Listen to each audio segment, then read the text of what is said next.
everyone, it's Noel and welcome back, and today I have another tutorial for you today, this time using something called bleeding tissue paper. Now this is something I did a lot in my classroom, and it's basically just a watercolor technique where you strategically place tissue paper, spray it, or sometimes I would actually spray the paper first and then lay out what I wanted to lay out.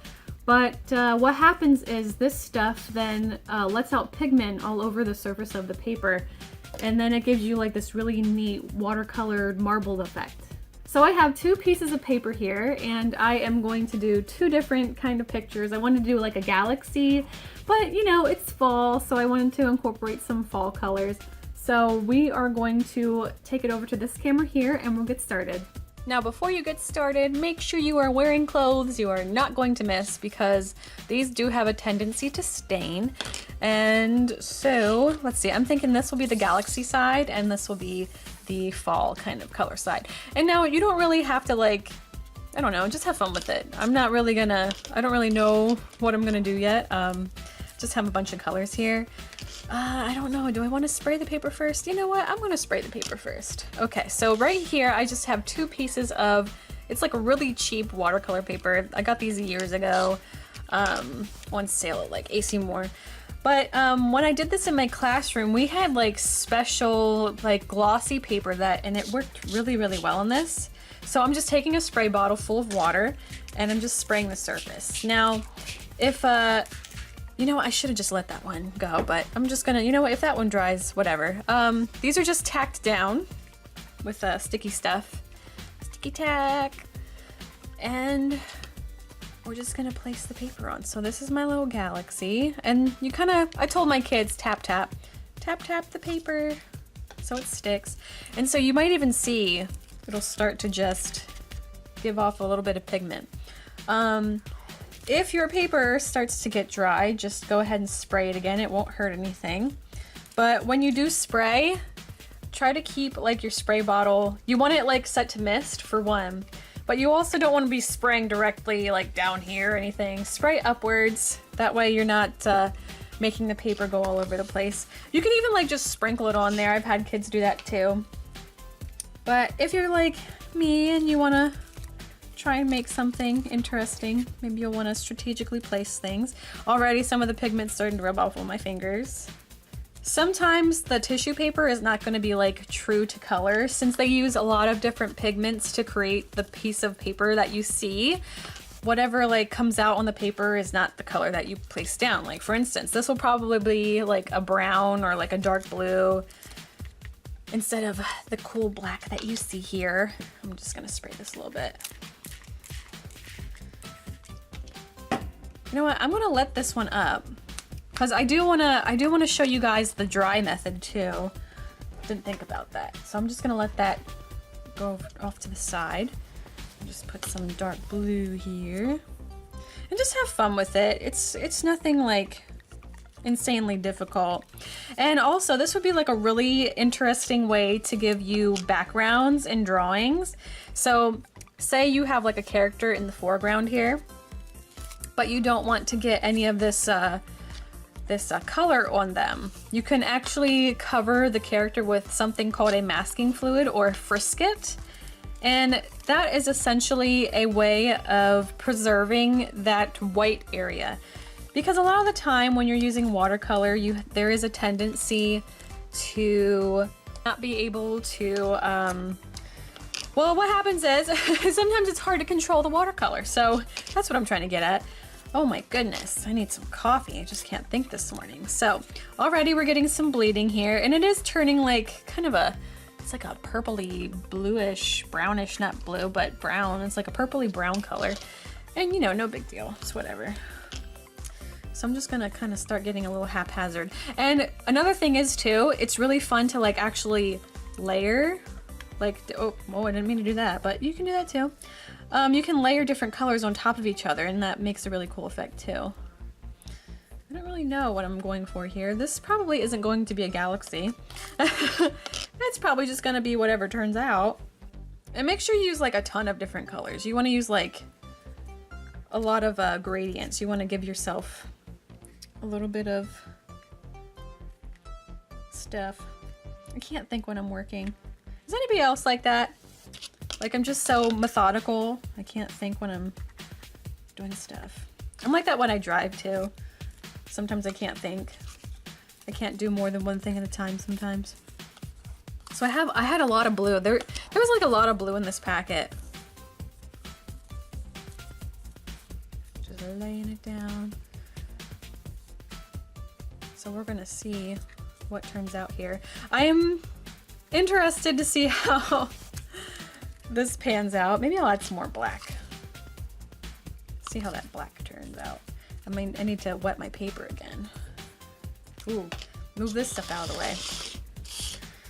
And then a really great thing to do afterwards, after this is all dry, I like to actually keep the tissue paper, especially like with these fall colors we're gonna do, because what happens is these individual pieces are gonna soak up all the different colors that they touched.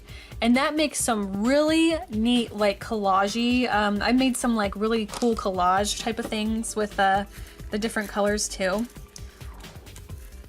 There's like so many different things you can do with tissue paper. It's not even funny. Okay, so sometimes you gotta wait for like the colors to like pool out and spill. Might need to help it along there. You see how it's like just kind of getting everywhere? And some colors do spill out more than others. I might put some more.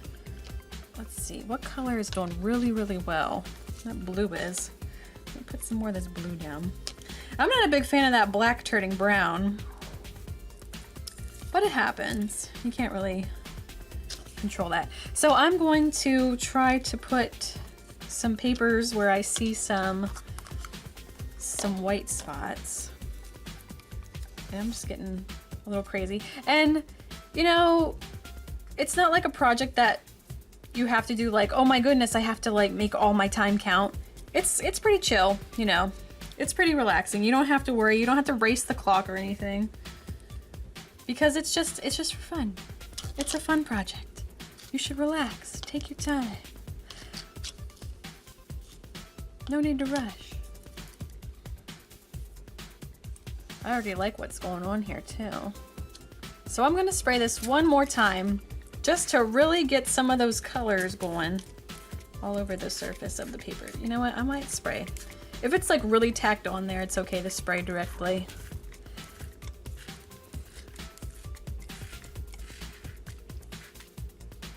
And then I'm just gonna let that kind of like do its thing. So I'm gonna move this off to the side here. And I'm just gonna let it dry. And now you might want to do this on a surface that like, because this color is going to spill like everywhere. So do it on a surface you're not going to like be upset with. Look at that. Watch. Look how cool that is. So I'm going to clean this area up and I'm going to get the other piece of paper going and I'll show you the dry method. All right, so I have my paper here. It is mostly dry. You know, just a little dampness is not going to wreck this at all. So what I'm gonna do, I'm gonna try and put like a sky layer up here. And now of course this is a lot harder, the dry method, because you don't have anything to like tack down the paper. So you pretty much just have to like, you know, you don't have to be that precise or anything. Don't be like a stickler about where you put it or if it's not like perfect or something, because it's just fun. Art is fun. So I'm just putting like a little bit of a like sky colors up here. Maybe leave some white spaces to pass for clouds. And then after I put some of these up here, I'm just gonna leave like a little bit of space. That way, you know, any like dribble will come down. And also what you could do too, but I'm not going to do, is do like one color at a time and let it dry. And then remove the tissue paper and then do your next color and whatnot. That could also be an interesting method too. So but I'm going to just do this really quickly. Have all my little fall colors here. I have some like gradients of like warm colors and I have tree colors. So let's see, I'm gonna just start here. I'm actually gonna do this in time lapse, I think, because I pretty much did all my explanations in the Galaxy one. So we're gonna kick it in time lapse here and I will talk to you when I'm done.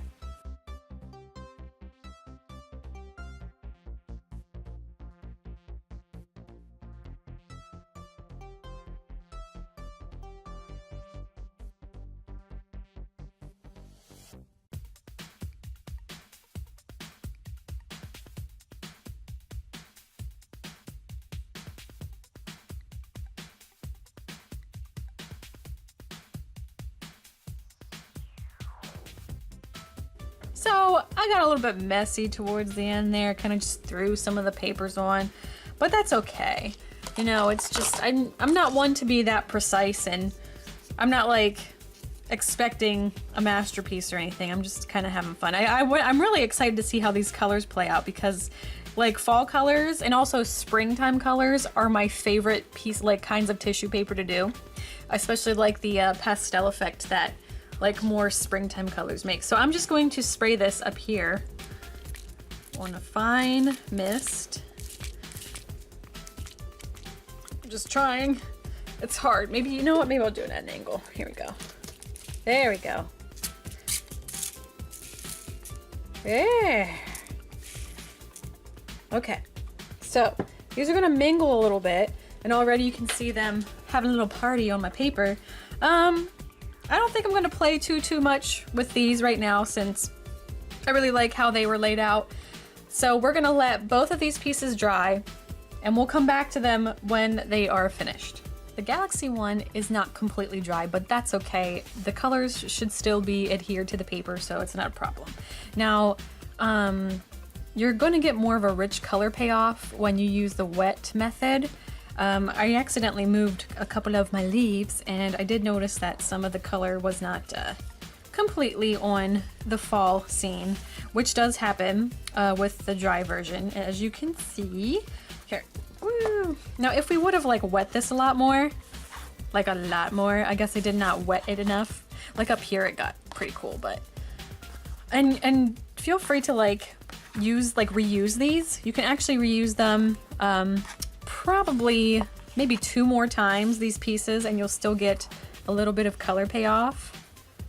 But look at that. Look at that. Isn't that cool? You could actually use this method to make like your own wrapping paper, any sort of like crafty thing like that. That looks so cute. I like that. It looks really cool. If you were to make like a leaf cutout or something and use this method, it would be really cool. Actually, you could probably make a maple leaf out of this right now. But yeah, I really like that. So I'm just gonna set these aside, and I'm going to do this. It's still a little damp, but that's okay. I'm gonna move the fall colors over,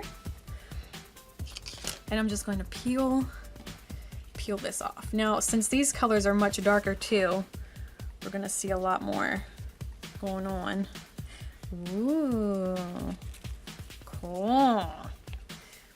Actually, that black didn't turn out too bad. All right, keep going. It's not all quite off. And sometimes you'll see like seams and stuff, and that's not too much of a problem. There we go. Now, if this was completely dry, it would be a lot easier to take these off, but I was impatient. Actually, I'm gonna continue this in time lapse just so I'm not like talking profusely.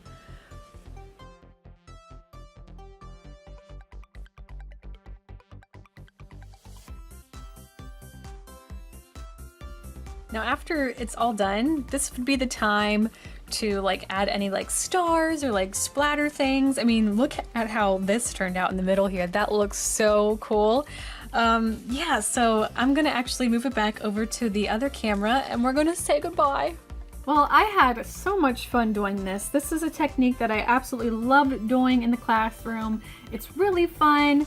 It's pretty cheap because, I mean, come on, tissue paper comes in like packs of hundreds for less than 10 bucks. So you have like endless opportunities and endless ways to make things. So if you do try this, I would love to see it. Tag me on social media. I want to see what you make. And also, don't forget, draw what you love and love what you draw. Take care, guys.